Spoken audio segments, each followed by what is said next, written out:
Mesdames, Mesdemoiselles, Messieurs, encore une fois, bonjour et merci de suivre votre émission Objection. Objection reçoit ce dimanche Cheikh Tidiane Dièye. Il est docteur en études du développement, mais Cheikh Tidiane Dièye est également coordonnateur national de la plateforme Avenir Sénégal Bignubug. C'est un plaisir, Cheikh Tidiane Dièye, de vous recevoir à l'émission Objection. Merci d'avoir bien voulu accepter notre invitation. Merci beaucoup, Bayomar. C'est aussi un plaisir pour moi et c'est toujours un plaisir de revenir à Objection. Ça fait maintenant quelques années et c'est toujours avec le même bonheur et vous remercier, vous féliciter pour la qualité de cette émission qui est devenue une véritable institution dans l'espace médiatique au Sénégal. Oui, Cheikh Tidiane Dièye, vous connaissez bien la sous-région ouest-africaine et actualité pour actualité, cette présidentielle au Burkina Faso. Environ 6 millions d'électeurs sont appelés aux urnes pour départager les 13 candidats en lice. Mais la particularité de cette présidentielle, c'est qu'il s'agit d'élections générales, présidentielles couplées aux législatives. En quoi est-elle capitale, cette présidentielle au Burkina Faso? Oui, Bayomar, démarrer par cet événement est quelque chose de très heureux.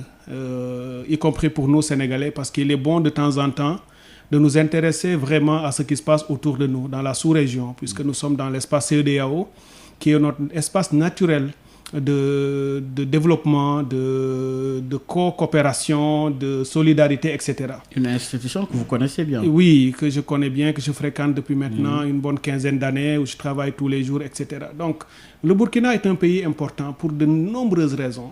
Ce n'est pas seulement au niveau de l'UEMOA, la quatrième économie, c'est aussi un pays qui a une trajectoire historique qui est intéressante. Pour des raisons que vous connaissez, c'est le pays de Sankara, c'est un pays qui, en termes de mise en place et apparaît comme une sorte de laboratoire d'expérimentation de beaucoup de politiques. C'est un pays qui fait face à de nombreux défis du fait de son enclavement, même si l'enclavement n'est pas forcément une contrainte en matière de développement, du fait des contraintes sécuritaires aujourd'hui qui se manifestent également de plus en plus. Donc s'intéresser à ce pays-là me paraît être quelque chose de très utile pour nous. Alors l'élection, vous l'avez dit effectivement, ce sont des élections générales. C'est le système politique burkinabé. Ce sont les acteurs politiques qui, ensemble, ont pensé devoir réorganiser leurs pratiques et leur appareil politique comme cela, pour des raisons, certes, parce que c'est un pays qui n'a pas beaucoup de moyens pour pouvoir économiser de l'argent, effectivement, et aussi donner un peu plus de visibilité et de lisibilité. Il y a une certaine cohérence derrière ce choix, parce que celui qui pourrait être élu président de la République pourrait aussi mesurer sa légitimité en tant que président par rapport au nombre de sièges qu'il aurait à l'Assemblée nationale. Si le peuple, par exemple, lui donne les moyens, le levier de l'exécutif pour travailler et qu'il ne lui donne pas le législatif, on pourrait effectivement voir que le peuple a coupé la poire en deux et qu'il voudrait les obliger au dialogue, à la discussion. Si le peuple lui donne tout ensemble, ce serait lui dire on vous donne tous les coups de franche, tous les leviers de commande pour que vous puissiez dérouler pendant les 5 prochaines années. Le candidat peut être élu sans pour autant avoir l'assurance justement d'avoir la majorité à l'Assemblée nationale. Oui, absolument. Et ça ouvrirait de fait un espace de négociation, de discussion pour pouvoir stabiliser son action politique. Il serait obligé à ce moment-là de discuter avec les autres acteurs de l'opposition. Il y a encore une marge d'éviter la cohabitation pour celui qui passerait. Oui, mais mon hypothèse, en regardant le Burkina de ce que j'en sais, c'est que je ne veux pas faire de la météo, on attendra tranquillement les résultats de l'élection, mais je ne vois pas Roch-Marc perdre cette élection. Ah oui? Je le vois probablement même passer au premier tour pour de très très nombreuses raisons. Son bilan pour vous est il y a une partie c'est son bilan parce que mais à l'intérieur quand même il y a beaucoup de mécontents. Oui, bien sûr, c'est comme tous les pays de l'Afrique de l'Ouest, c'est comme tous les pays etc. Il y a beaucoup même de choses à dire sur sa gouvernance aussi. Absolument, beaucoup de problèmes de gouvernance, mais c'est aussi lié au phénomène de recomposition politique. Le Burkina Faso a eu les troubles de la dernière fois suite au départ de Compaoré, la restructuration de l'espace politique, le fait que le parti de Compaoré n'a pas été partant à l'élection passée en 2015 et que maintenant ce parti revient devant de la scène. et que celui qui incarnait l'opposition jusqu'ici, Zéphirin Diabré, qui pourrait justement aussi perdre, ou en tout cas ça se discutera maintenant, cette place de leader de l'opposition, puisque le parti de Compaoré avec Ngoïba, même s'il n'est pas encore très très réintroduit dans l'espace, c'est un parti qui a géré le pays pendant de longues années et qui reste encore assez implanté dans les cœurs et dans l'espace territorial dans certaines dimensions du pays. Donc, lorsque vous avez un processus comme ça, l'une des chances de Roch Marc Kaboré, c'est aussi probablement le fait que la crise sécuritaire que traverse le pays peut être un atout pour lui, parce que beaucoup de Burkinabés l'ont vu à l'œuvre, même s'il n'a pas réglé les problèmes, même s'il y a encore beaucoup d'attaques et de pertes en vies humaines, contrairement peut-être à d'autres pays comme le Mali qui n'a pas su convenablement gérer, on le voit au front. Et sa posture qui consistait à dire il ne négociera pas avec les terroristes a été quelque chose de... Et d'habitude, le deuxième mandat ne pose pas de problème en Afrique, c'est plutôt... Oui, il faut déjà l'avoir. La limitation des mandats. Oui, il faut déjà... C'est pas un problème en soi quand on a fini de l'avoir, mais au moment où il faut aller le chercher, ça c'est quand même un problème. Il faut montrer patte blanche, il faut se battre pour pouvoir l'avoir. Mais si on met de côté tous les problèmes qu'il a aussi, comme tous les autres, en termes d'emploi, en termes de satisfaction des besoins de la population, il reste quand même... L'électorat est majoritairement jeune. Jeune, effectivement. C'est un pays très jeune il a réussi au moins au plan économique. Candidats aussi. Oui, bien sûr. Ça, c'est quand même quelque chose... C'est pas très évident. C'est pas évident du tout. Pour le candidat sortant. Absolument. Mais si vous voyez, j'ai regardé récemment, on m'a envoyé un sondage d'une institution spécialiste en centre statistique qui le donne gagnant au premier tour avec plus de 50%. Et ce qui est curieux, c'est que les suivants, c'est le parti de Compaoré et ensuite Zéphirin Diabré, qui ne sont qu'autour de 10%. C'est-à-dire que l'écart est extraordinaire entre les deux. On ne sait pas ce qui se passera à l'élection, mais le même centre de recherche avait fait des sondages similaires. Ce que valent les sondages en Afrique. Oui, effectivement. Mais quelquefois, ça peut traduire une certaine réalité. En tout cas, comme j'ai dit, on attendra d'avoir les résultats pour pouvoir se prononcer. Mais ce qui semble apparaître aujourd'hui, c'est qu'il se pourrait qu'il ait une longueur d'avance, au moins pour passer président. Maintenant, pour l'Assemblée nationale, ça reste encore plus à discuter. Sauvera-t-il son fauteuil, le candidat Kaboré sortant? Si nous édifions Chertidiane Dieye, voilà une élection qui arrive après la présidentielle ivoirienne, guinéenne. La sous-région est au devant de la scène ces derniers jours.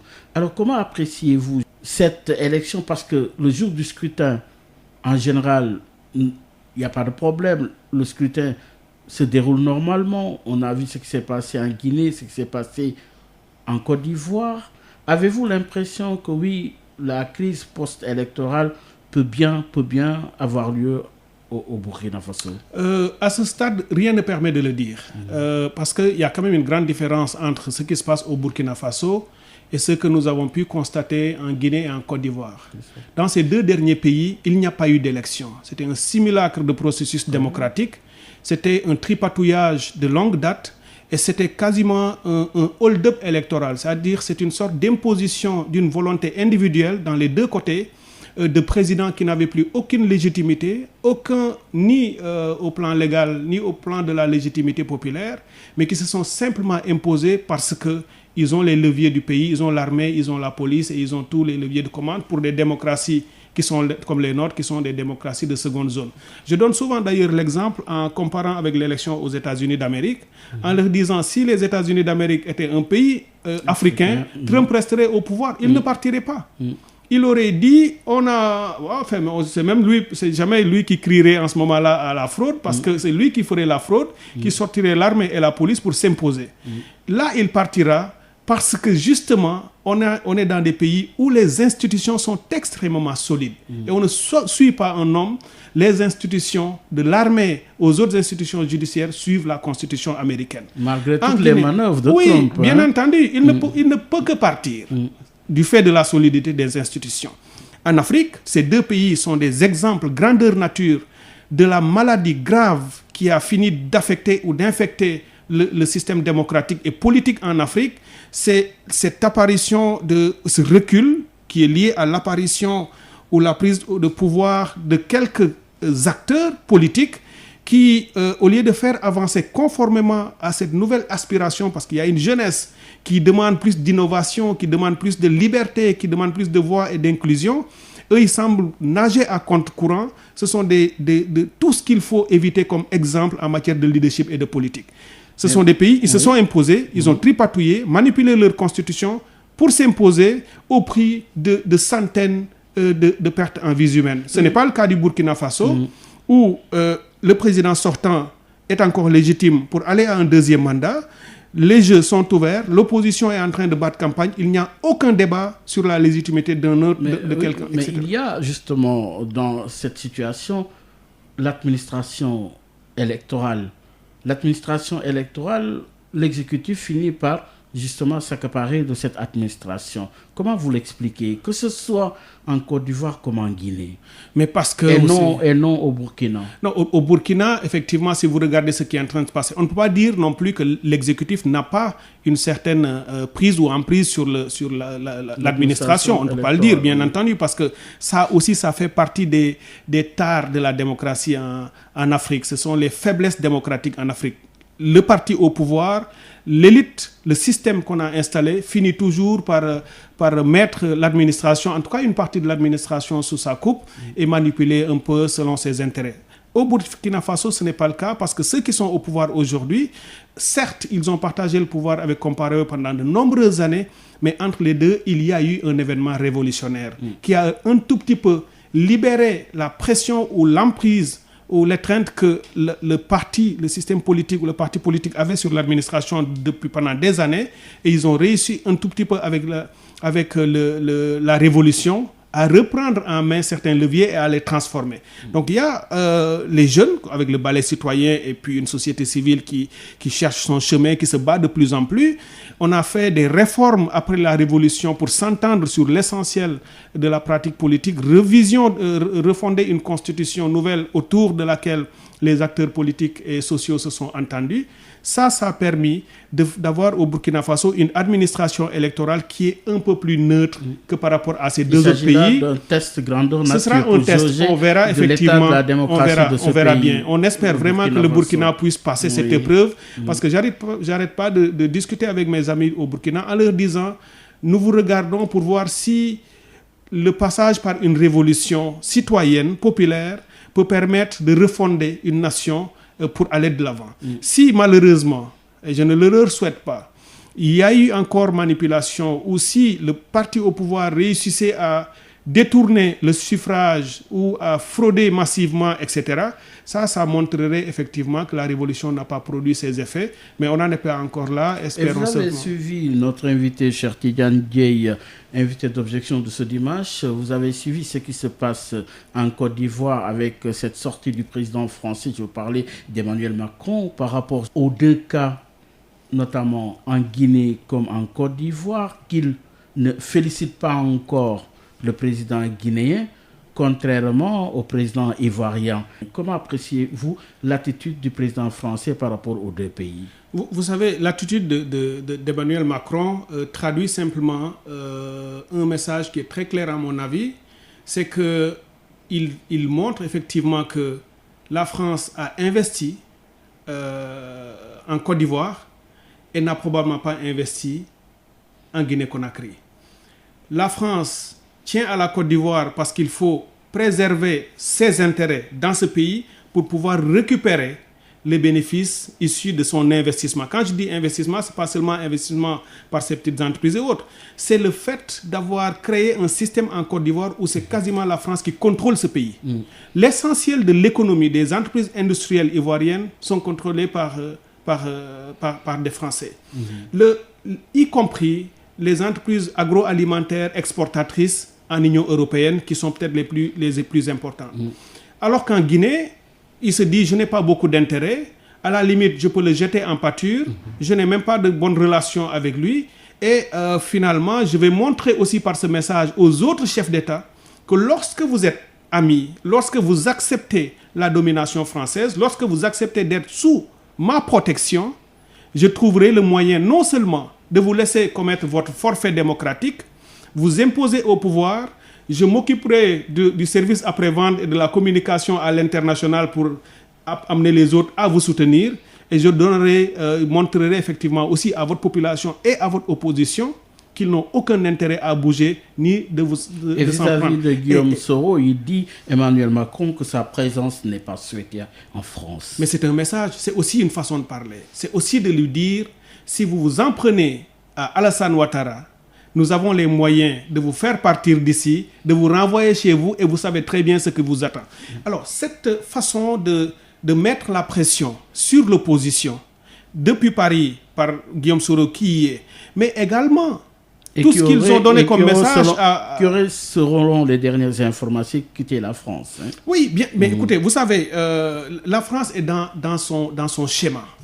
Il y a des pays, et malheureusement le Sénégal en fait probablement partie, parce que nous n'avons pas réussi, en tout cas notre président ou notre gouvernement n'a pas réussi, ou ne le veut même pas, malheureusement, sortir de cette colonisation, sortir de cette domination française. Apparemment, ils se sentent très bien là-dedans. Se trouver protégés, ou en tout cas, il y a une sorte d'espérance, de perception d'une certaine protection qui ne vaut rien, hein, qui n'est même pas vrai en ce moment parce que les choses ont tellement changé, mais ils sont encore dans cette logique d'être protégés par la France. Donc, du coup, Emmanuel Macron est dans sa stratégie. Ouattara en profite bien parce qu'il a même aussi joué cette carte à fond de dire tout le monde peut me lâcher sauf la France, donc je suis prêt à tout donner à la France. Et si vous voyez aujourd'hui, et ce qui va se passer aussi probablement dans les mois et les années à venir, en tout cas pour ce mandat qu'il est en train de démarrer, complètement illégitime comme mandat, c'est que les Français vont encore avoir les coups de franche, on va leur dérouler le tapis rouge en Côte d'Ivoire, ils vont prendre tout ce qu'ils veulent sur les marchés publics et l'économie, puisque la France n'est là en ce moment en Côte d'Ivoire que pour défendre ses intérêts et aider Ouattara à pouvoir se relever après ça. Mais comme j'ai dit, comme en Guinée, ils n'ont pas beaucoup d'intérêts et ils n'en veulent pas puisqu'ils n'ont aucun probablement lien politique fort avec la Guinée qui semble être juste un pays comme un autre pour eux. Alors ça, il n'y a pas d'investissement, il n'y a aucun effort à faire pour lui.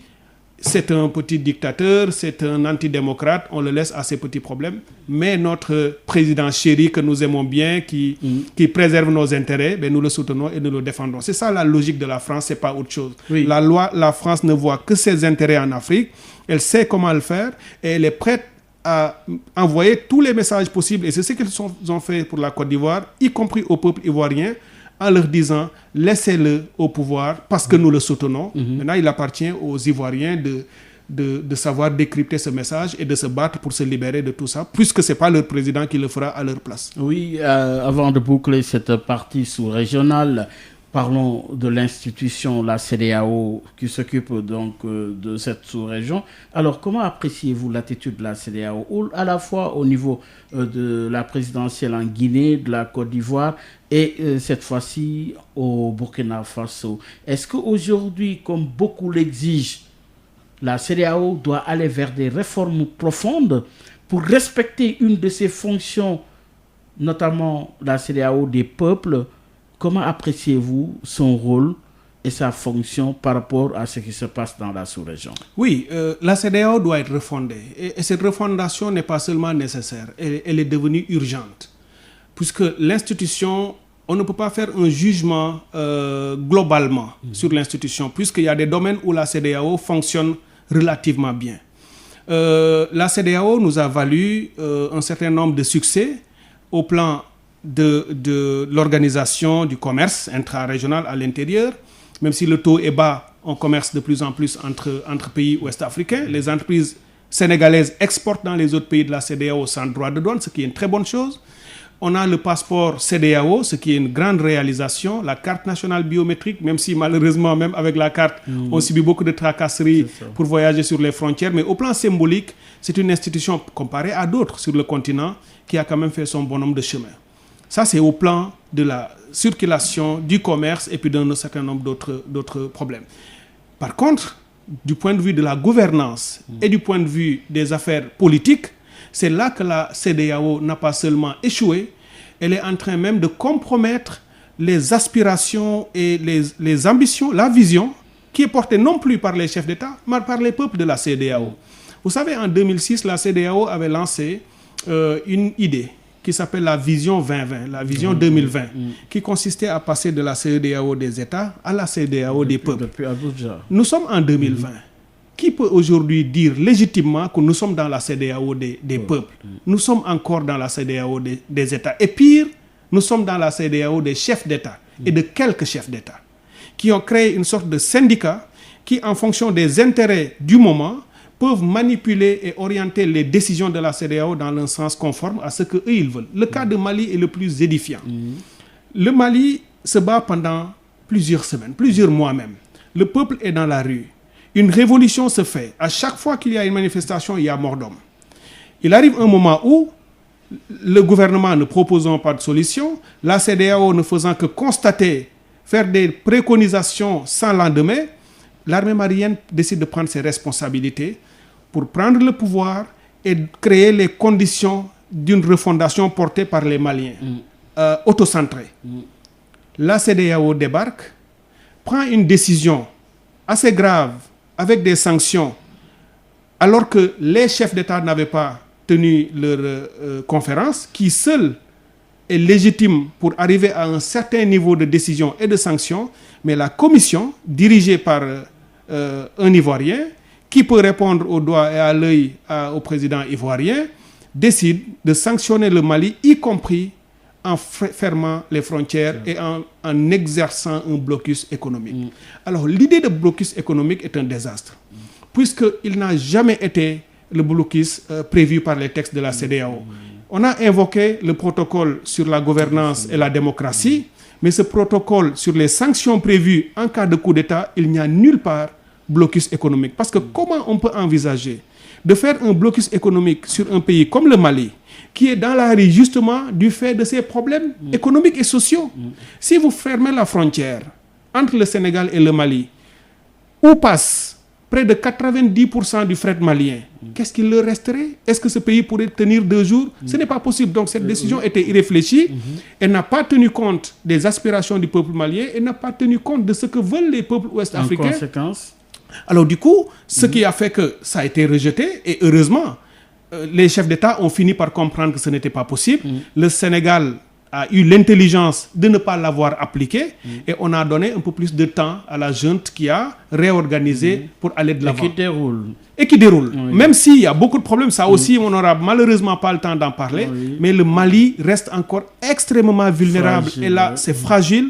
La transition n'est pas en train de tenir ses promesses, n'est pas forcément sur la bonne trajectoire, et on risque même dans quelques semaines, si rien n'est fait, de voir encore le peuple, en tout cas l'opposition dans la rue, ce qui pourrait créer plus de problèmes.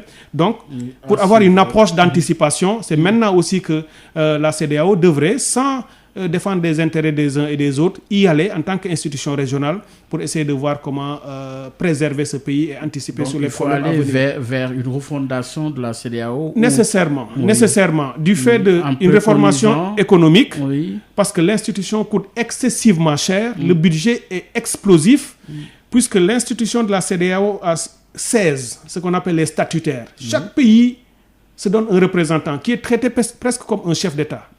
La CEDEAO n'investit pas l'argent dans les programmes et des projets qui ont un impact ou un effet dans les pays sur les populations, utilise l'essentiel de son budget dans le fonctionnement, dans les réunions, dans les séminaires, les études dont on n'utilise même pas les résultats. Il y a seulement quelques années, un cabinet avait été choisi pour réformer l'institution de la CEDEAO. Le cabinet a sorti des propositions extrêmement courageuses sur la façon de refonder. On n'en a appliqué aucune de ces recommandations qui sont encore quelque part dans les tiroirs. Malheureusement, on a payé à ce cabinet des centaines de millions qui s'est rempli les poches, qui est parti, mais ces propositions sont encore dans les tiroirs. Donc, les peuples de la CEDEAO souhaitent que cette institution reprenne toute sa place, que les chefs d'État comprennent qu'il faut maintenant réformer même le protocole sur la gouvernance et la démocratie, puisque on ne peut pas laisser un président de la République en exercice tripatouiller sa constitution, dire que la constitution lui donnait 2 mandats, mais il peut mettre un 3e mandat, et que la CEDEAO ne dise rien. Il faut rajouter dans ce protocole qui dit que personne n'a le droit de prendre le pouvoir par les armes, il faut y rajouter aussi qu'aucun pays, Aucun chef d'État en exercice n'a plus le droit de faire 3 mandats dans son pays. Il faut le dire de la manière la plus claire et la plus nette, puisqu'il est apparu maintenant et très évidemment que ce sont les problèmes et les troubles politiques dans les pays qui sont l'une des plus grandes menaces pour la stabilité de la sous-région. Oui. Et les 3e mandats sont même plus graves aujourd'hui que certains coups d'État. On peut faire un coup d'État dans un pays sans mort d'homme. Mais tous les pays où il y a eu des velléités de faire un 3e mandat par un chef d'État, il y a eu des centaines de morts. Mais alors, on se demande qu'est-ce qui est le plus grave pour le pays, pour la population. Donc ce sont des réformes et des réflexions de fond qu'il faudra conduire pour mettre définitivement en orbite cette nécessité et cette urgence de la réforme de l'institution qu'est la CEDEAO. Cher Tidiane Dièye, invité d'objection, nous parlons maintenant de l'institution, l'Assemblée nationale. L'Assemblée nationale, les plénières donc démarrent, mais cher Tidiane Dièye, en parlant de l'Assemblée nationale, sous sa vocation de contrôle de l'action gouvernementale, l'Assemblée nationale vote des lois et évalue.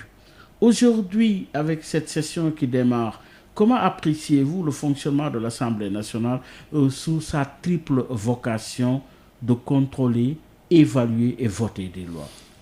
Vous savez, Bayomar, je serais simplement tenté de vous renvoyer à la fois au rapport des Assises nationales, au diagnostic de la Commission de réforme des institutions et à tous les programmes de tous les candidats qui ont voulu prendre le pouvoir depuis 2012. Le diagnostic des Assises nationales a été limpide sur l'inefficacité de l'Assemblée nationale, sur le fait que l'Assemblée ne joue pas son rôle, ni en termes de conception, de politique, de réfléchir, qu'est-ce qui est bon pour le pays, que veulent les citoyens, parce que c'est ça son rôle en premier ressort. Qu'est-ce que veulent les citoyens sénégalais? Où veulent-ils aller? Est-ce que le gouvernement du Sénégal est en train de prendre la bonne direction? Si ce n'est pas le cas, comment l'Assemblée peut amener le gouvernement à aller dans ce sens? C'est au niveau de l'éthique de l'espace public et des politiques publiques. Vision, elle n'en a pas. Comment dire, discuter les politiques publiques. À part le moment de l'Assemblée nationale, des plénières où on discute des politiques, malheureusement, ni le temps, ni l'espace, ni les configurations ne leur permettent de le faire. Dans les commissions, il y a des discussions. Malheureusement, lorsque vous voyez la configuration de l'Assemblée, et ça c'est plus profond, c'est pourquoi j'ai parlé des assises de la CNRI et autres. On a dit, pour que la discussion ou le débat sur des politiques publiques soit des débats constructifs, efficaces, pertinents, il faudrait qu'il y ait des députés capables de comprendre ces enjeux, d'avoir la technique. Je ne parle pas de la technique seulement intellectuelle où il faut être docteur ou non. Des compétences. Oui. Les députés doivent avoir des compétences dans les domaines qui leur valent leur inclusion dans certaines commissions. Lorsque vous êtes député, simplement parce que le président de la République a décidé de vous mettre sur une liste à une position où il sait que vous serez de toute façon élu, mais que vous n'avez aucune compétence ni en agriculture, ni en pêche, ni en autre chose, qu'est-ce que vous y faites? Vous allez remplir les commissions, on va discuter, vous demandez à vos collègues qu'est-ce qu'on a dit ou autre, qu'est-ce qu'il faut faire, et au moment de voter, vous levez la main. Malheureusement, la fonction de débat, de discussion sur les politiques publiques et de leur évaluation sous l'angle de leur technicité, de leur pertinence, etc., ne se fait pas. L'Assemblée nationale n'évalue pas non plus. Elle ne les suit pas, elle ne les discute pas, les politiques publiques, elle ne les évalue pas. Et le plus important, c'est que même lorsque les politiques publiques créent des problèmes, parce que ça arrive pas seulement qu'au Sénégal, aussi ailleurs, que dans la mise en œuvre de certaines politiques publiques, que des citoyens perdent un certain nombre d'avantages ou bien qu'ils soient en difficulté du fait de certaines politiques.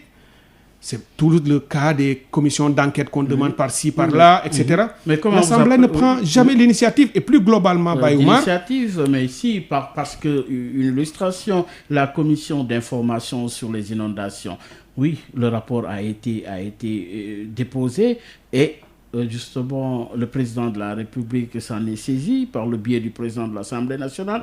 Il y a quand même une initiative de ce côté. Bayoumar, oui. Vous savez, la qualité d'un rapport, en tout cas son importance, ne se mesure pas seulement... C'est une mission d'information. ...au fait que le rapport ait été produit.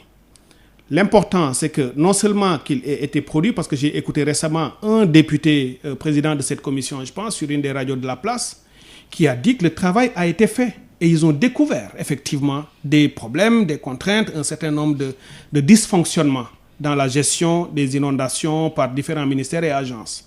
Le plus important pour le citoyen, ce n'est pas seulement que le rapport ait été fait et qu'il soit plus quelque part. C'est qu'il fasse l'objet non seulement d'une discussion chez eux, mais d'une publication et que le débat sorte de l'Assemblée pour alimenter aussi le débat public et populaire. Que les gens soient au courant. Oui, mais le législatif peut quand même justement traduire un acte en remettant le rapport à l'exécutif dans le cadre du dialogue interinstitutionnel. À qui de droit et de l'attendre après en aval pour le challenger et lui dire est-ce que les recommandations qui ont été dans le rapport ont été traduites en acte par l'exécutif et les suivre. Donc du coup, le problème, comme j'ai dit, il est extrêmement complexe. Les déficiences de l'Assemblée nationale sont des déficiences multiformes et la plupart sont des déficiences structurelles liées à sa nature, sa configuration, son évolution. Et ce n'est pas pour rien. Et c'est que, comme je l'ai dit, beaucoup, comme les assises, la CNRI, mais plus, y compris Yonou Yokote de Macky Sall en 2012 et de tous les autres candidats en 2019, ont mis des objectifs de réforme de l'Assemblée nationale et même de refondation. Mais si tous les candidats le disent et que le parti, celui qui est au pouvoir même aujourd'hui, l'avait dit clairement en 2012, c'est parce que tous sentent que l'Assemblée ne remplit pas ses fonctions essentielles. Oui, alors, cher Tidiane Dièye, coordonnateur de la plateforme Avenir Sénégal Bounioubog, cher Tidiane Dièye, il y a quand même une particularité pour cette présente session parlementaire. Parce que là, il s'agit de budget-programme, qui est une directive de l'UMOA. Avez-vous l'impression que l'actuel gouvernement a les moyens d'appliquer justement cette directive dans le contexte présent? On verra bien ce qui se passera. En tout cas, le gouvernement semble s'y engager. L'Assemblée nationale, et c'est ça d'ailleurs que je disais tout à l'heure, s'il y a des innovations, s'il y a de nouvelles pratiques, y compris au niveau de l'espace communautaire, sur la façon de concevoir et de conduire nos politiques publiques pour passer au budget programme, il faut assez rapidement que l'Assemblée nationale, justement, effectivement, que l'Assemblée nationale se positionne dans une posture de compétence, de se former, de renforcer ses propres capacités pour voir qu'il y a un basculement, qu'il y a un changement dans la conception et la conduite des politiques.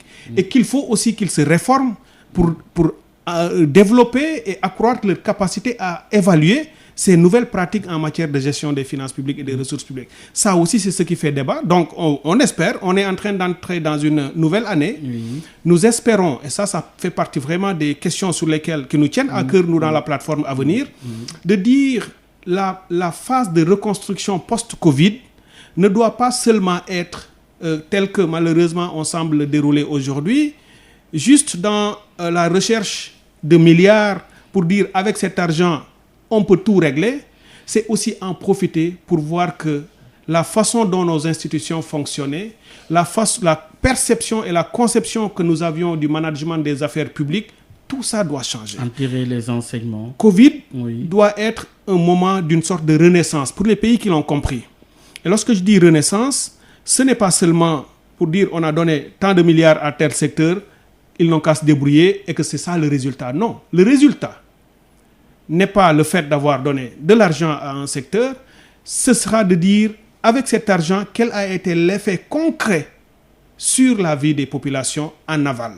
Cette évaluation-là, on doit se positionner maintenant dans une nouvelle posture de dire chaque centime des Sénégalais doit être poursuivi, pisté, jusqu'à sa destination finale, c'est-à-dire l'amélioration des conditions de vie. Malheureusement, on n'en est pas là parce que même dans le PAP 2A, qui semble être maintenant le nouveau référentiel de notre gouvernement pour changer encore autre chose, on n'est pas encore dans la logique qui est la logique la plus pertinente parce que sur les piliers qui sont évoqués, on est encore dans la logique transformation structurelle qui n'est qu'un concept que chacun peut écrire. Si vous allez au Gabon, en Côte d'Ivoire, au Burkina, partout, vous allez voir dans leurs documents, on dit nous allons faire la transformation structurelle. C'est beau sur papier. Ils ont abandonné cette récitation. Non, ils n'ont pas abandonné parce que c'est l'un des 3 piliers du PAP 2A. Transformation structurelle, développement humain et gouvernance. Au moins les 2 sont inappropriés. Pas inappropriés du point de vue de la pertinence de leur choix, parce que transformation structurelle, moi je sais qu'il y a un contenu, ça doit être quelque chose. gouvernance, je sais doit y avoir quelque chose, mais quand vous voyez dedans, vous ne verrez malheureusement pas quelque chose qui soit conforme à la pratique actuelle du gouvernement. Parce que dire nous allons faire la transformation structurelle, mais que vous ne posez aucun acte crédible en matière d'industrialisation, c'est contresens. Et ce qui nous amène justement à nous interroger sur justement la qualité de nos politiques publiques. Que valent finalement nos politiques publiques avec ce à quoi nous assistons? Je veux parler de l'immigration clandestine, je veux parler également de cette maladie mystérieuse dont on ne connaît jusqu'ici pas la cause. Alors dites-nous, oui, les enfants empruntent la mer pour y laisser leur vie. Vous, en tant que politique, comment appréciez-vous ce phénomène? C'est un phénomène triste, Bayoumar. C'est un phénomène douloureux pour pas seulement les acteurs politiques, pas seulement la société civile et les familles. Qui traduirait quoi? Qui traduit, comme vous l'avez dit, la question que vous m'avez posée, c'est que valent les politiques publiques?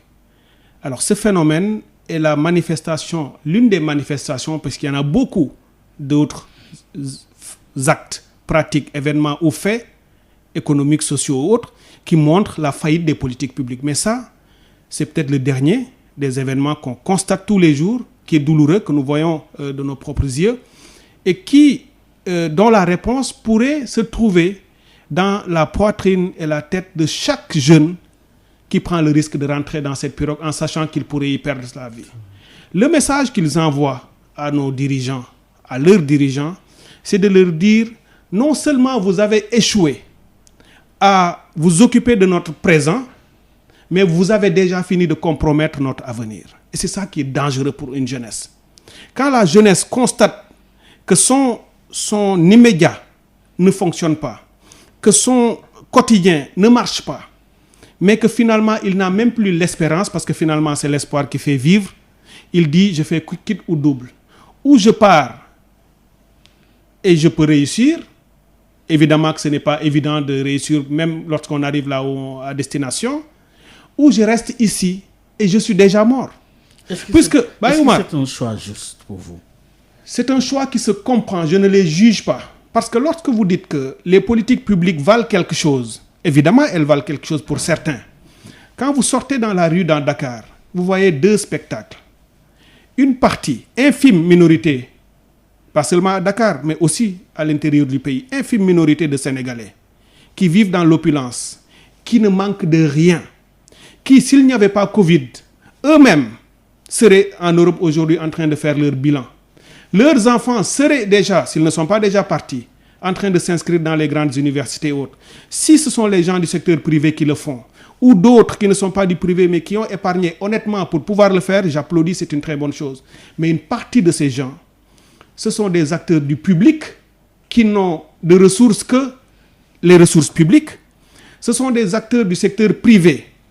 Un secteur privé que j'appelle moi le secteur privé des soirées de gala et le secteur privé rentier, qui ne vit que de rente et de marché public, mal acquis, illicites, et acquis par leur proximité avec l'espace du pouvoir. Vous les voyez dans l'immobilier, vous les voyez dans d'autres secteurs lucratifs de l'économie et qui drainent durablement les ressources de ce pays dans leurs comptes bancaires ou à l'étranger. Ça, c'est une partie de la population qui est toute petite. Qu'est-ce que vous voyez d'autre dans la rue, à longueur de journée? Ce spectacle est effroyable. Autant de jeunes dans la rue, marchant à la sauvette, ils ne sont plus à Sandaga, ils sont peut-être quelque part ici, qui vendent toute la journée des petites babioles, des choses qui ne servent à rien et qui ne peuvent même pas avoir 1000 francs. Qu'est-ce qu'on leur donne comme option? Rien. Pourquoi? Et on me dit, ce jeune, il devrait rester ici dans une société, et notre société, il faut aussi la questionner, dans une société qui lui dit tous les jours, si tu ne réussis pas à construire les mêmes villas que tes naoulés, les autres, tes compères, c'est parce que tu ne vaux rien. Puisque notre société a fini d'ériger l'avoir comme valeur suprême, le bien matériel, l'argent. Et l'être, les valeurs, l'éthique et l'intégrité, on l'a relevé au rang où, lorsque vous fondez votre démarche là-dessus, on vous dit vous ne comprenez rien, faites comme tous les autres. Mais cette société ne donne aucune perspective à sa jeunesse. Et ces jeunes-là, moi je ne serai jamais de ceux qui les jugeraient. je leur dis, je préférerais 1000 fois que vous restiez dans ce pays. Mais si vous faites un autre choix, je comprends votre choix et je le respecte. Et je ne serai jamais en train de dire, vous vous suicidez en partant, puisqu'on ne leur offre pas. Vous parlez, puisque vous êtes expert en études du développement, Cheikh Tidiane Dièye, la ressource principale, ou l'une des ressources principales, ce sont les ressources halieutiques. Absolument. Là où les jeunes, du moins, s'occupent au travail, les pêcheurs traditionnels. Mais alors, de ce point de vue, quelle appréciation faites-vous de ce secteur qui jadis était un secteur vraiment qui rapportait? Aujourd'hui, ce secteur est en crise. Il y a un problème de gouvernance dans le secteur. S'agit-il de paradoxe? Cher ami, votre transition est parfaite. Tout ce que je viens d'expliquer a une racine, elle a une origine, il y a une cause profonde. Non seulement c'est la faillite des politiques en général, mais c'est l'entêtement de nos dirigeants à ne pas voir qu'on ne peut pas faire et répéter la même chose tout le temps et espérer un résultat différent si les conditions n'ont pas changé. Or, les conditions ne changent pas dans leur façon de conduire les affaires dans certains secteurs stratégiques, où il y a justement beaucoup de jeunes qui trouvaient leur emploi, qui auraient pu en trouver davantage, mais ces secteurs ne sont pas seulement laissés pour compte, ils sont déstructurés, pas abandonnés, ils sont détournés. Et ce que vous venez de citer, le secteur halieutique, en est un. Je vais le dire de manière plus large. Le secteur agro-sylvo-pastoral et halieutique. Et j'y mets agriculture, élevage, pêche et agroforesterie et autres. Vous avez donné l'exemple de la pêche. Les derniers bateaux que nous avons vus, on voit tous les jours ces vidéos. Des jeunes qui se filment dans les bateaux et qui donnent leur propre message. On ne l'invente pas. Eux-mêmes disent, nous sommes des pêcheurs. Nous ne trouvons plus la ressource. Nous allons en mer tous les jours, revenons au bout de 4, 5, 6 jours de mer. Nous ne pouvons pas avoir plus de 1000 francs dans notre poche si nous enlevons nos charges et que nous vendons le poisson. Nous ne pouvons pas. Qu'est-ce qui empêche d'en arriver à une commission d'enquête pour voir ce qui se passe? Parce qu'il s'agit quand même de ressources Ce qui se passe, Bayoumar, ils le savent tous. Le gouvernement le sait. L'Assemblée nationale le sait. Ils ne disent pas la vérité aux Sénégalais. Prenez l'exemple. Mais nous n'arrêtons pas de leur dire ça. Mais ceux qui vont en mer, lorsqu'ils disent leur narratif, nous les écoutons et nous les entendons. Prenez l'exemple de l'accord de pêche récent. Traumatisant et regrettable.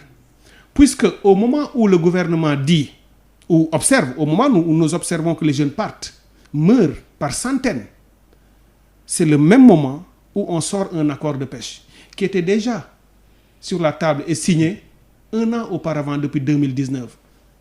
Et le gouvernement n'en avait pas parlé. Si le Parlement européen n'avait pas rentré en procédure de ratification, les Sénégalais pourraient ne pas savoir que c'est quelque chose qui est en train de se passer. Qu'est-ce que fait cet accord? Bayoumar, cet accord donne au Sénégal moins de 10 milliards de francs CFA. Moins de 10 milliards de francs CFA pour 5 ans. C'est énorme ça. Pour donner quoi à l'Union européenne? 50 000 tonnes de poissons, thon et merlu. 10 000 à peu près par an. Est-ce que, Bayoumar, vous savez que dans les années 80, le Sénégal était un exportateur, un grand exportateur de thon conserve? Parce qu'il y avait des usines qui débarquaient le thon au Sénégal, qui transformaient dans nos usines, mettaient le thon en conserve, en sardines et en pot et les exportaient dans le monde. Mais ça créait énormément d'emplois. On a désindustrialisé le pays dans ce secteur-là. Et quand j'entends des acteurs de la pêche ou le gouvernement et des ministres dire nous exportons le thon en matière première parce que nous ne le consommons pas, c'est absolument faux. S'ils disent nous l'exportons parce que nous n'en avons pas besoin, c'est absolument faux. Pourquoi nous n'aurions pas, nous, refusé? Wade l'avait fait en 2006. En 2006, lorsque Wade est arrivé, il a gelé les accords de pêche. Et je demande d'ailleurs au président Macky Sall de geler cet accord de pêche. D'ailleurs, nous avons l'intention d'écrire au Parlement européen pour leur dire que vos politiques incohérentes font que lorsque vous venez piller nos mers en donnant des miettes à nos gouvernements qui vont se le partager, nos enfants vont envahir vos pays. Vous ne pourrez pas les arrêter. Et ils verront les conséquences de leur propre incohérence. Alors, Baye Oumar, ces jeunes-là, aujourd'hui, si on avait, au lieu d'un accord comme ça, le gouvernement peut avoir 10 milliards, c'est facile. Cette institution qui s'appelle Conseil économique et social et environnemental coûte 7,5 milliards par an. Elle ne sert à rien du tout, absolument rien. Là, elle met des avis. Des avis pour qui? Vous pensez que ceux qui sont au Conseil économique et social sont plus intelligents que ceux qui sont au gouvernement? Vous pensez que si le président voulait écouter le secteur privé qui est représenté, la société civile et autres, il est obligé de passer par le Conseil. Il ne pouvait pas les écouter directement à travers les ministères. Non, il ne faut pas nous prendre les Sénégalais pour... Cette institution, c'est une institution qui ne sert à rien du tout. Ne sert à rien. En tout cas, elle ne peut pas coûter ce qu'elle coûte en argent public, parce que moi, si on me donne cette institution en me disant on vous laisse nous donner au Sénégal une institution qui donne des avis ou des recommandations ou des conseils au gouvernement, je leur montre une institution économique, sociale et environnementale qui ne leur coûte rien.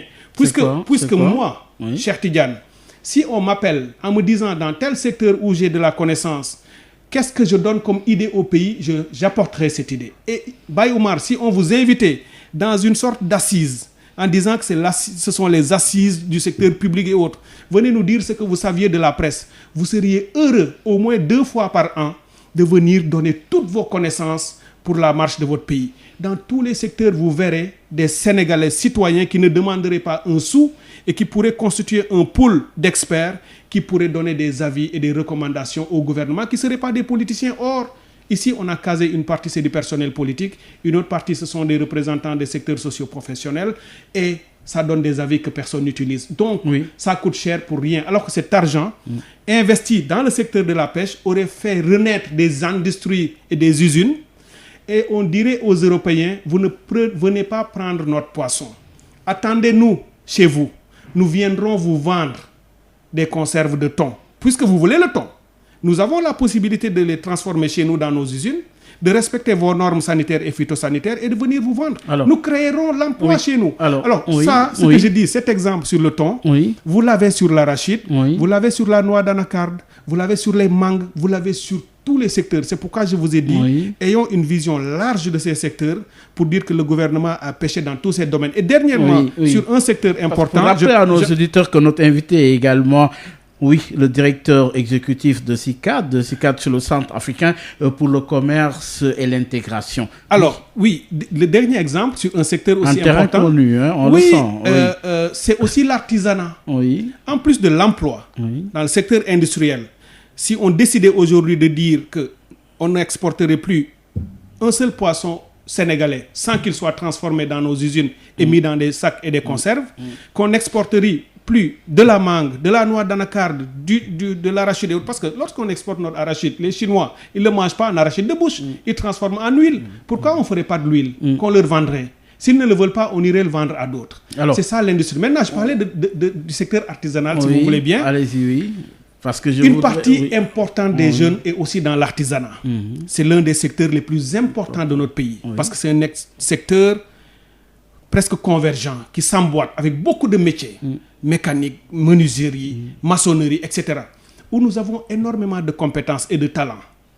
Le gouvernement ne parle de l'artisanat que quand on en a besoin avec leurs leaders pour légitimer un certain nombre de pratiques, ou lorsqu'on est en campagne électorale pour aller les voir, mais une vision stratégique sur le secteur, on n'en a pas. Et le dernier, le plus regrettable, c'est que même dans cette phase actuelle de reconstruction post-Covid, où on dit qu'on a un budget massif de 1000 milliards et des poussières qu'il faut distribuer, qu'est-ce que le secteur artisanal a? Si on sait que c'est un secteur qui prend forme, gère des centaines de milliers de jeunes, qu'est-ce qu'ils ont? On leur a promis 35 milliards de francs CFA pour ce secteur, 35 milliards. Jusqu'au moment où je vous parle, cet argent ne sort pas. Ils n'ont pas reçu un franc de cet argent. Alors, est-ce qu'on est sérieux? Est-ce qu'on est sérieux quand on sait que moi, vous, Baye Oumar et d'autres, en dépit des difficultés, nous avons touché nos salaires. Nous avons pu vivre pendant la phase Covid.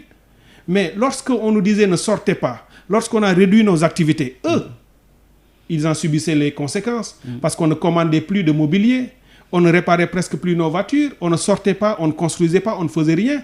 Ce secteur a pris de plein fouet la crise économique cet artisanat. Mais qu'est-ce qu'on a fait? On a été mettre des milliards dans les hôtels, puisque eux, ils ont voix au chapitre, puisque eux, ils ont des représentants dûment désignés ou autres dans les structures étatiques. Pourquoi? Pour des hôtels qui restent fermés. Alors ça aussi, ça fait partie des choses qu'il faudra revoir. Le secteur hôtelier est important, mais le tourisme, dans cette nouvelle économie mondiale globalisée qui est en train d'émerger après Covid, il y a des secteurs qui doivent être revus pour recentrer leur périmètre, et d'autres secteurs qui doivent au contraire être fortement soutenus, puisque ce sont les secteurs qui ont été impactés par la Covid-19. Cher Tidiane Dièye, en parlant de commerce, oui, il y a aussi cette grosse actualité sur le sucre. Justement, il y a également une mévente au niveau de la compagnie sucrière sénégalaise. Très rapidement, oui, qu'est-ce que cela vous inspire? Oui, c'est un gros dossier, très ancien, très important, qu'il faut à un moment donné trancher. Nous sommes nés avec ce problème. Nous avons grandi avec les divergences sur le sucre et nous vivons encore ça. Probablement que nos enfants vont le vivre.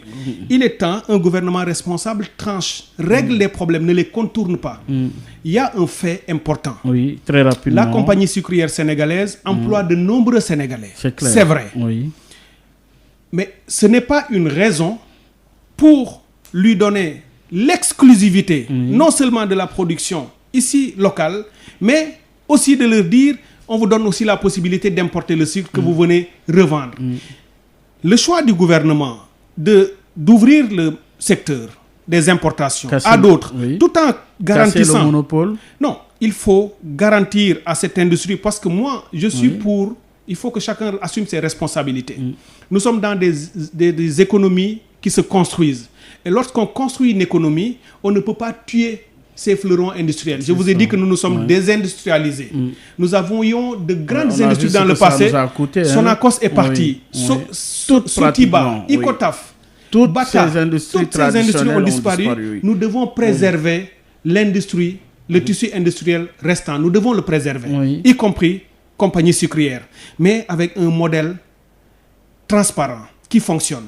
On lui garantit ses avantages actuels, on leur donne la possibilité sur les échanges qu'on a avec eux, le gouvernement et les autres acteurs, pour pouvoir prendre en charge une partie d'importation convenue, mais que le reste soit géré par d'autres du secteur des commerçants sénégalais, mais qui respecteraient tous des principes et des règles. Et que le gouvernement lui-même, notamment le ministère du Commerce, n'en donne pas ses 10 pas déclaration d'importation ou ses licences en veux-tu, en voilà, ou à la tête du client, en donner à des commerçants qui n'ont pas la capacité.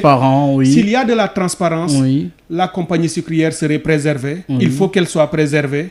Les commerçants qui ont droit, qui ont les capacités, pourraient avoir, mais ceux qui n'ont rien à faire dans ce secteur, il n'est pas question qu'on leur donne. Et ça, il faut questionner tous les ministres du commerce qui sont passés par là. En tout cas, une enquête est ouverte et on attend les résultats de cette enquête. Cette enquête est invité d'objection. Oui, il a été beaucoup question de développement. Oui, il a été question également d'économie. Oui, ceux qui ont l'habitude de nous écouter parler de politique, nous excuserons que cette fois-ci, ça a été une option voulue. Il faut de temps en temps parler d'autres choses. Et j'en suis content. Alors, cher Tidiane Dièye, très rapidement, le dialogue politique a débouché sur la mise en place d'un gouvernement dit ouvert. Vous, au niveau de la plateforme Avenir Sénégal Bignubug, oui, aujourd'hui, il y a eu des remous dans la coalition Jotna. Quelle explication pouvez-vous donner à l'opinion pour clarifier cette question au sein même de la coalition Jotna? Oui, qu'est-ce qui se passe dans la coalition? Il se passe dans la coalition où il s'est passé ce qui se passe dans toutes les coalitions politiques. Nous avons formé une coalition politique librement, en tant qu'entité politique qui ont des projets proches, pas identiques, similaires. Nous avons décidé de marcher ensemble, librement. Lorsqu'à un moment donné, nous avons constaté que la transparence, la confiance nécessaire à la bonne marche d'une coalition politique n'était pas forcément là pour des raisons qu'il serait peut-être difficile ou long à expliquer. On a pris nos responsabilités. Certains membres de la coalition, conformément au texte de la coalition, ont décidé tranquillement de se retirer. Ça a été notre cas. Nous avons décidé de nous retirer de la coalition tout en souhaitant bonne chance à ceux qui sont restés et qui ont décidé de continuer l'aventure. et nous n'avons aucun autre problème avec ceux qui y sont. C'est quoi, notre perspective, c'est de continuer à construire notre plateforme politique. Avec qui? D'abord, notre plateforme politique. La plateforme Avenir Sénégal, qui porte un projet politique de refondation, une identité propre. Moi, je dis tout le temps que nous sommes une innovation politique puisque nous avons refusé d'être l'un des 300 et quelques partis politiques ou des mouvements. C'est une plateforme. Quelle est votre particularité? Notre particularité, c'est d'être des indépendants puisque la Constitution nous permet d'aller à une élection en étant des indépendants. Nous avons l'ambition de conquérir le pouvoir et de le gérer avec la plateforme, et nous avons un projet politique fondamentalement assumant les assises nationales et la commission de réforme des institutions pour changer le pays. Maintenant, nous sommes ouverts à des alliances. Le parti PASTEF que vous connaissez, avec lequel nous étions dans la coalition Jotna, nous poursuivons nos échanges pour des alliances stratégiques. Le secrétariat de la plateforme a aussi décidé de poursuivre et de discuter avec d'autres qui sont animés du même esprit que nous, sachant que pour nous, tous ceux qui sont dans la sphère... Non, absolument pas. Tous ceux qui sont dans la sphère du pouvoir, c'est exclu. Ah oui? Nous ne sommes... Parce que nous l'avons dit clairement, nous allons nous allier avec ceux qui sont du même esprit. Ceux qui sont dans la sphère du pouvoir, politiquement, ne sont pas du même esprit que nous. Nous avons choisi de nous ancrer dans l'opposition. Puisque, pour nous, une démocratie, et nous croyons à la démocratie, pour qu'elle soit forte et crédible, il faut un pouvoir qui assume son rôle et ses responsabilités de conduire les politiques publiques. Et une opposition responsable qui s'oppose de manière responsable, qui challenge les politiques publiques, qui parle aux citoyens et qui fait des propositions alternatives de politique publique. Et je vous donne juste un exemple de ce que nous sommes en train de faire sur la construction des citoyens. Samedi dernier, nous étions à Thiès pour lancer le forum sur le civisme et la citoyenneté, qui est une des actions que nous comptons porter partout dans le pays. Le week-end prochain, nous serons à Guédiawaye pour faire le forum sur le civisme et la citoyenneté, deuxième partie. Et l'autre thème, c'est quoi? Rôle et responsabilité des familles dans le réarmement moral et l'éducation civique, notamment les femmes. Qu'est-ce que nous voulons? Dire que quand un pays ne marche pas, ou qu'il marche, l'État fait ce qu'il a à faire. Les familles, les femmes, qu'est-ce que nous sommes en train de faire aujourd'hui dans nos enfants pour qu'ils changent leur mentalité, pour qu'on les prépare à la compétition de demain, pour qu'ils aient confiance en eux, qu'ils aient l'esprit d'entreprise, qu'ils croient assez en leur pays et en eux-mêmes pour être des enfants capables de défier le monde et de s'en sortir. Oui, alors, voilà ce que nous faisons entre autres pour avancer. Aujourd'hui, il existe des oppositions au Sénégal, il y en a plusieurs. Alors, de votre point de vue, vous vous distinguez par votre identité, par votre particularité, mais alors comment percevez-vous l'avenir? Pour vous, en direction des élections locales, est-ce que vous y allez seul ou dans le cadre de votre coalition? Mais on ira forcément en alliance, ça c'est déjà acté. Et ces discussions sont déjà en cours avec ceux qui sont comme nous, qui pensent comme nous, qui réfléchissent comme nous, qui ont des projets similaires aux nôtres. Évidemment, nous irons discuter. Et partout, dans toutes les collectivités locales où il y aura un enjeu pour nous de nous présenter dans ces listes, nous réunirons nos membres et sympathisants et nous irons avec d'autres pour ces collectivités, avec vraiment beaucoup de... Ne vous sentez pas vous affaibli?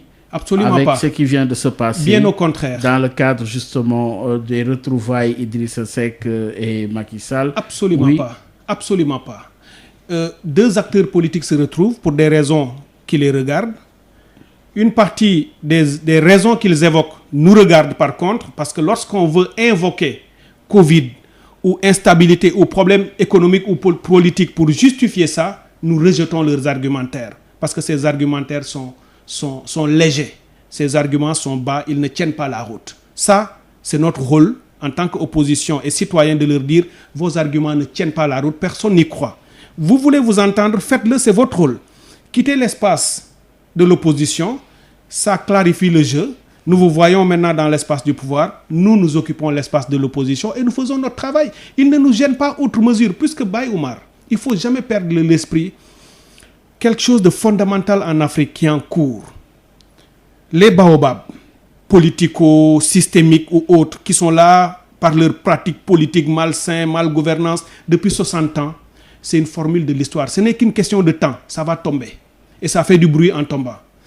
Les jeunes, je ne parle pas de nous, tous qui sont derrière nous, qui ont une vision beaucoup plus claire, une ambition pour l'Afrique, pas seulement leur pays, parce que ce sont des Africains, qui veulent que l'image de l'Afrique change dans le monde, la perception de l'homme noir change dans le monde, eux vont continuer à se battre. Et ce n'est pas parce que deux grands acteurs d'un système politique vase communicant qui s'est jamais... il n'y a eu jamais de divergence, ils ont tous se sont entendus sur la façon de conduire les deals et autres. Ça ne peut pas affecter cette marche silencieuse qui va émerger. Ça peut être 2024, ça peut être au-delà, mais je ne doute pas une seule seconde que cela finira par arriver au pouvoir. Pas seulement au Sénégal, mais dans tous les autres pays africains. Il y aura cette Afrique nouvelle, portée par des progressistes, des jeunes qui aiment fondamentalement leur pays et qui refuseront de rentrer dans toute pratique qui seront des pratiques non fondées sur l'éthique en politique, qui refuseront de brader les ressources de leur pays, qui se battront à armes égales, les yeux dans les yeux, avec toutes les autres parties du monde et tous les autres pays du monde pour pouvoir défendre les intérêts de leur peuple et de leurs concitoyens pour aujourd'hui et pour l'avenir. Donc voilà, Baye Oumar, pourquoi toutes ces pratiques, ces manipulations et ces stratégies ne nous ébranlent pas, bien au contraire. Cela nous renforce dans nos convictions, nous donne aussi de la motivation à dire continuons à travailler, élevons la conscience citoyenne du peuple sénégalais, parlons aux jeunes et donnons-leur l'envie de s'inscrire dans les listes électorales, d'être dans l'espace public, de porter des projets politiques et de se battre pour leur propre avenir parce que leur avenir est entre leurs mains. Cher Tidiane Dièye, merci. C'est moi, Baye Oumar. C'est allé trop vite pour rappeler à nos auditeurs que justement vous êtes le coordonnateur de la plateforme Avenir Sénégal bu ñu bëgg, que vous êtes donc docteur en études de développement économique. Merci beaucoup. Ça a été encore une fois un plaisir de vous avoir. Mesdames et messieurs, ça n'est tout. Merci de nous avoir suivis. Rendez-vous dimanche prochain avec un autre invité. Excellente suite de programme sur la 98.5.